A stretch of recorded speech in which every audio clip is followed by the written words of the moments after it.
assignment for CS576 game programming.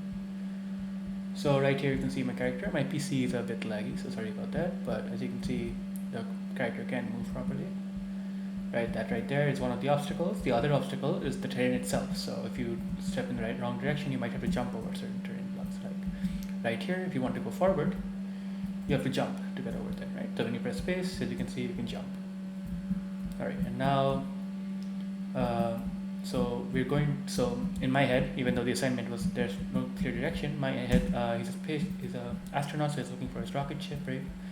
As you can see, this right here is some high terrain, so he's having some trouble jumping over that. So let's try and navigate our way around that. It's kind of like a maze, so that is also, I think, extra credit or an optional part of the assignment. So right there, that light that you can see, that's the goal, right? So I'm trying to find my way to the goal, and there we see an unprohibited or an unrestricted way to get forward. So we go there, we move forward into the light, right? And there's the goal. It's supposed to be a rocket ship, but it's just a cylinder.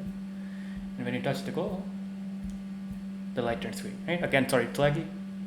Now the light turns green. Even if before that, if you try doing this, if you try jumping up the edge, right, then you'll be automatically spawned back to the start of the game, right? And that is my first assignment, and hopefully we'll do more stuff in later assignments. Thanks.